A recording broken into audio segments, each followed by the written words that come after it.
మన వడ్డెర కులస్తులకు, రాష్ట్ర వడ్డెర బంధువులకు నమస్కారం. ఈరోజు ఈ యొక్క ప్రెస్ మీట్ ఏంటంటే, నిన్నటి దినాన మన వడ్డెర కార్పొరేషన్ మాజీ చైర్మన్ దేవల మురళి ఒక ప్రెస్ మీట్ పెట్టడం జరిగింది. ప్రెస్ మీట్ పెట్టి జేరిపిటి రాములు గారిని నోటికొచ్చినట్లు మాట్లాడడం జరిగింది. మురళి మాట్లాడే ముందు పెద్ద చిన్న అనే గౌరవం పెట్టుకో. నాకు రాములకి ఎప్పుడు లేదు, ఇప్పుడు నుంచి ఉందంటే నువ్వు మాట్లాడేదగా. రాములు ఏం చేశాడు? దోచుకున్నాడా? ఏం దోచుకున్నాడు మురళి? నీ ఇంట్లో వచ్చి దోచుకున్నాడా? లేకపోతే నీ ఊరుందే చిత్తూరు, అక్కడ దోచుకున్నాడా? లేకపోతే రాయలసీమలో దోచుకున్నాడా? రాములు వాళ్ళ నాన్న ఒక పెద్ద కాంట్రాక్టర్. 1950లోనే వాళ్ళ నాన్న ఒక పెద్ద కాంట్రాక్టర్.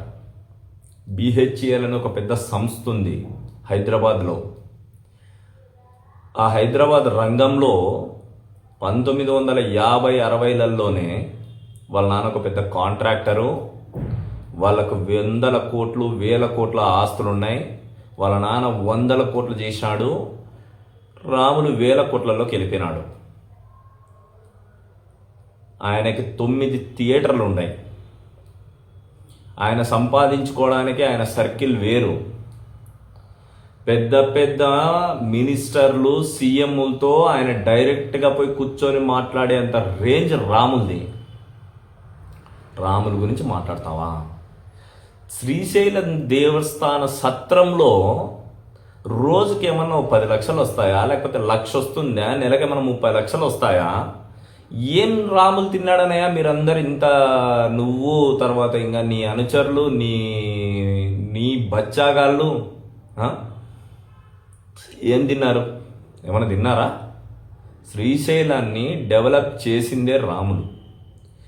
30 సంవత్సరాల 40 సంవత్సరాల నుంచి డెవలప్మెంట్ చేస్తూ ఒక్క రూమ్ దగ్గర నుంచి 10 రూముల దగ్గర నుంచి ఈరోజు 80 రూముల వరకు తీసుకొని వచ్చిన ఘనత రాములది. రాములు కష్టపడినట్టు శ్రీశైలం దేవస్థానం ట్రస్ట్ గురించి ఏ ఒక్కరూ కష్టపడలేదు. ఈరోజు ఆ ట్రస్ట్, ఈరోజు అందరూ కూడా ఎంతోమంది మన కులస్తులు అందరూ కూడా అక్కడికి పోతున్నారు కదా. పోతున్నారా లేదా? నువ్వు కూడా ఎన్నోసార్లు పోయింటావు. సరే, శ్రీశైలంలో మన ట్రస్ట్ లేకపోతే నువ్వు ఎక్కడికి పోతావు? గుడిసెలో పండుకుంటావా? నువ్వు మాట్లాడతావు, నువ్వు ఏమని చెప్తావు? దోచుకుంటావు అన్నాడు. ఏం దోచుకున్నాడయ్యా? ఆయన థియేటర్ల కలెక్షన్ ఎంతో తెలుసా? ఆయన కార్లు ఎన్ని ఉన్నాయో తెలుసా? ఆయన ఇంటి వాల్యూ తెలుసా? ఆయనకి 100 ఎకరాల భూములు ఉన్నాయి, దానిల వాల్యూ తెలుసా? తెలియదు నీకు. ఎందుకంటే నువ్వేంది? బచ్చాగానివి. నువ్వేం బచ్చాగానివి? 1+2 అంటే కూడా తెలియనోడి నువ్వు. 1+2 అంటే 3. 3 కరెక్ట్ పలుకు. నువ్వు పలకలేవు. రాముల పేరు కరెక్ట్గా పలకలేవు. నీకు చేతగాను నువ్వా మాట్లాడేది మురళి? నువ్వా మాట్లాడేది రాముల్ని మాట్లాడే అంత అర్హత నీకుందా? రాములు కార్ డ్రైవర్కు ఉండే వాల్యూ కూడా నీకు లేదు. అది నీకు తెలుసలేదు. రాములు కార్ డ్రైవర్ పోతే మినిస్టర్లు పిలిచి టీ ఇస్తారు. తర్వాత పెద్ద పెద్ద వ్యాపారవేత్తలు, రాజకీయ నాయకులు, గౌరవంతులు ఎంతోమంది ఉన్నారు. హైదరాబాద్కి రా, చూపిస్తాడు రాములు అంటే ఏందో నీకు. ఒక్కసారి రాములు కారులో తిరుగు, ఒక్కసారి వాట్ ఈజ్ రాములు అనేది తెలుస్తుంది. నువ్వు మాట్లాడతావా? రాములు తెలంగాణ వాడా? ఎందుకైతాడు తెలంగాణ వాడు? ఏం తెలంగాణ ఏమన్నా వేరే దేశంలో ఉందా? నేపాల్ పక్కన ఉంది తెలంగాణ అంటే. ఆంధ్రప్రదేశ్ ఆనుకొని ఉండే రాష్ట్రం తెలంగాణ, ఆంధ్ర అనే భేదాలు ఎవరికి లేవే. ఈరోజు మన హైదరాబాద్లో 50-60% ఆంధ్ర వాళ్ళే ఉన్నారు. తెలుసా నీకు ఆ విషయము? ఎందుకు? ఎంతమంది ఎమ్మెల్యేలు లేరు, ఎంతమంది మినిస్టర్లు లేరు, ఎంతమంది సీఎంలు లేరు? ఉన్నారు కదా. అది తెలుసుకొని మాట్లాడు మురళి. నీకు నోరుంది కదా అని ఇష్టం వచ్చినట్లు మాట్లాడతామంటే ఎవ్వడిడ ఊరుకోడు. బెడబెట్టి గెంటుతావా?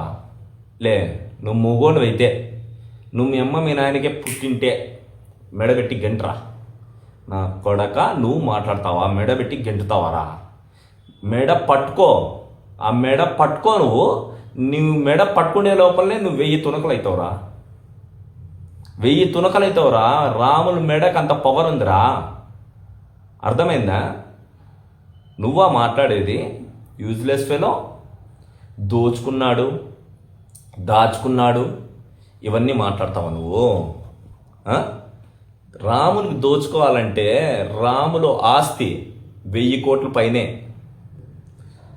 1000 కోట్ల పైనేరా. నీ శ్రీశైలం ట్రస్ట్ వాల్యూ అంత అవుతుందా? 1000 కోట్లు సంపాదిస్తాడా రాములు దాంట్లో? ఒక్క రోజు సినిమా ఆడితే చాలరా రాములు. నీ శ్రీశైలం డబ్బులు తీసుకోవాల్సిన అవసరంలే. ఆయన ఒక శివభక్తుడు. వాళ్ళ నాన్న కాలం నుంచి వాళ్ళు శివభక్తులు, శివుని కోసం పూజ చేసేవాళ్ళు. కాబట్టి శివుడికి భక్తి చూపిస్తా ఉన్నాడు. కానీ నీలాగా చిల్లర రాజకీయాలు కానీ చిల్లర వేషాలు కానీ రాములకి వేసే పని లేదురా. Useless fellow. రాములు నీ అబ్బ జాగీరా. నీ అబ్బ జాగీరా శ్రీశైలం అంటే. ఎస్, వాళ్ళ అబ్బ జాగీరే. వాళ్ళ అబ్బ చనిపోయి పైన ఉన్నాడు అంటే దేవుడి దగ్గర ఉన్నాడు కాబట్టి వాళ్ళ అబ్బ జాగీరే అది. వాళ్ళ నాన్నని వాళ్ళ అమ్మని స్మరించుకోవాలా శివుడి దగ్గరికి పోయి అని చెప్పేసి ఆయన ఎంతో టైం కూడా దానికి కేటాయించి శ్రీశైలానికి పదే పదే పోతూ 100 సార్లు 1000 సార్లు పోయి ఇప్పటికి ఆ శివరాత్రి అయితేనేమి ఎంతమంది భక్తులు వస్తారా మురళి? ఎంతమంది భక్తులు వస్తారు? ఇంకొకసారి నీ నోరు జాగ్రత్త పెట్టుకోలేదనుకో మురళి, నాలిక చీర్తాం. నువ్వు ఒక దొంగవిరా. నీది ఏ ఊర్రా? నువ్వు పుట్టింది ఏ ఊర్లో రా? నువ్వు పుట్టింది ఏ ఊర్లో? నీది చిత్తూరు. ఆడ దొంగ పనులు, డెకాయిడ్ పనులు, దోపిడీలు నువ్వు చేస్తే ఆ ఊరిని వదిలిపెట్టేసి నువ్వు ఈరోజు ఏ ఊర్లో బ్రతుకుతున్నావు తెలుసారా నీకు? నా ఊరు మా ఊర్లో బతుకుతున్నావు. గుర్తుపెట్టుకో, జాగ్రత్తగా మాటలు రాని. ఎస్, శ్రీశైలంకి రాములు ఎంతో మేలు చేసినాడు. మన కులానికి కూడా రాములు చాలా మేలు చేసినాడు. రాములు గురించి మాట్లాడే అర్హత నీకు లేదు. తర్వాత పోలీసులతో కేసులు పెట్టించాడు. పోలీసులతో రాములు చెప్తే పోలీసులు కేసులు పెట్టరు. రాములు చెప్తే పోలీసులు కేసులు పెట్టరమ్మా. రాములేమి న్యాయస్థానంలో న్యాయకర్త కాదు, సృష్టికర్త కాదు. మీ వాళ్ళు చేసిన తప్పులు ఉంటాయి. ఆ తప్పుల్ని బట్టి దానికి సెక్షన్లు ఉంటాయి. ఆ సెక్షన్లు బట్టి మీ వాళ్ళ మీద కేసులు పెట్టింటారు. మీ వాళ్ళు తప్పు చేయిందే ఒక పోలీస్ సంస్థ రాములు చెప్తే చేసేస్తారా? రాములకు అంత పవర్ ఉందా? అంత సీన్ ఏం లేదమ్మా. కూర్చుంటే లేయలేవు, లేస్తే కూర్చోలేవు. నీకెందుకు ఈ పనులా? ఆయన వయసు ఎంత? 80 సంవత్సరాలు. ఆయన కూర్చుంటే లేయలేడు, లేకపోతే కూర్చుంటాడు. అది ఆయనకు తెలుసు. ఆయన ఆరోగ్యం రీత్యా, ఆయన వయసు రీత్యా ఆయన కూర్చోగలడు, లేయగలడు, ఏదన్నా చేయగలడు, చేస్తా ఉన్నాడు. కాబట్టే మీరు ఆయన ఏం చేసుకోలేకపోతా ఉన్నారు. అదొకటి గుర్తుపెట్టుకో. దోచుకోవడం, దాచుకోవడం అది నీ పని. నువ్వెంతో దోచుకొని ఉంటే చిత్తూరులో నిన్నాడు ఎల్లగొట్టింటే నువ్వు ఇప్పుడు ఏ ఊర్లో వచ్చి బతుకుతాడో చూసుకో.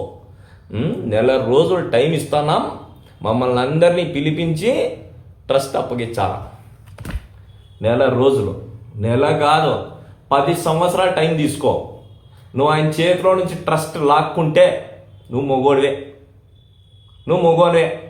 పో, నువ్వు కోర్టుకు పో, న్యాయస్థానానికి పో, యాడికన్నా పో, నువ్వు తెచ్చుకో. జాగ్రత్తగా మాట్లాడితే, మంచిగా మాట్లాడతాం. నువ్వు నకరాలు మాట్లాడితే నేలికి కోస్తాం. నీ నేలికి తెగ కొడతాం. తలకాయ ఏమైనా తిరుగుతుందా? తలకాయ ఏమైనా తిరుగుతుందేమో చూడు. రాములు చిన్న చిటికెనేలు గోటికి సరిపోవు. నువ్వు సరిపోవు. ఈ చిన్న చిటికెన గోటికి నువ్వు సరిపోవు. గుర్తుపెట్టుకో. రాములు నా నుంచి వెళ్ళగొట్టేది కాదు. నీ మెడకాయ బట్టి నేను నీ అనంతపూర్ నుంచి నిన్ను ఈడ్చకపోకపోతే అప్పుడు తెలుస్తుంది నీకు. నువ్వు మాట్లాడతావా అంటే మేమంతా చాతకానల్లా, నువ్వు ఒకనే చాత అయినా? ఖబర్దార్ మురళి, రాములు గారు అని మాట్లాడాలి ఈసారి నువ్వు మాట్లాడేటప్పుడు. రాములు గురించి ప్రెస్ మీట్ పెట్టినప్పుడు గౌరవం ఇచ్చి పుచ్చుకో. రాములు అని నువ్వు పేరుతో పిలిస్తే ఏరా మురళి అని నేను పేరు పిలిచాల్సి వస్తాను. ఎస్, మేము అట్లే మాట్లాడతాం, నువ్వు అట్లే మాట్లాడు. గౌరవంగా మాట్లాడు, గౌరవం ఇస్తాం. అమర్యాదగా మాట్లాడితే నీకు అవమర్యాదే ఉంటుంది, అతి మర్యాదే ఉంటుంది. నీకు ఇంకా కొంచెం తెలిసినట్టు లేదు, తెలుసుకొని మాట్లాడు.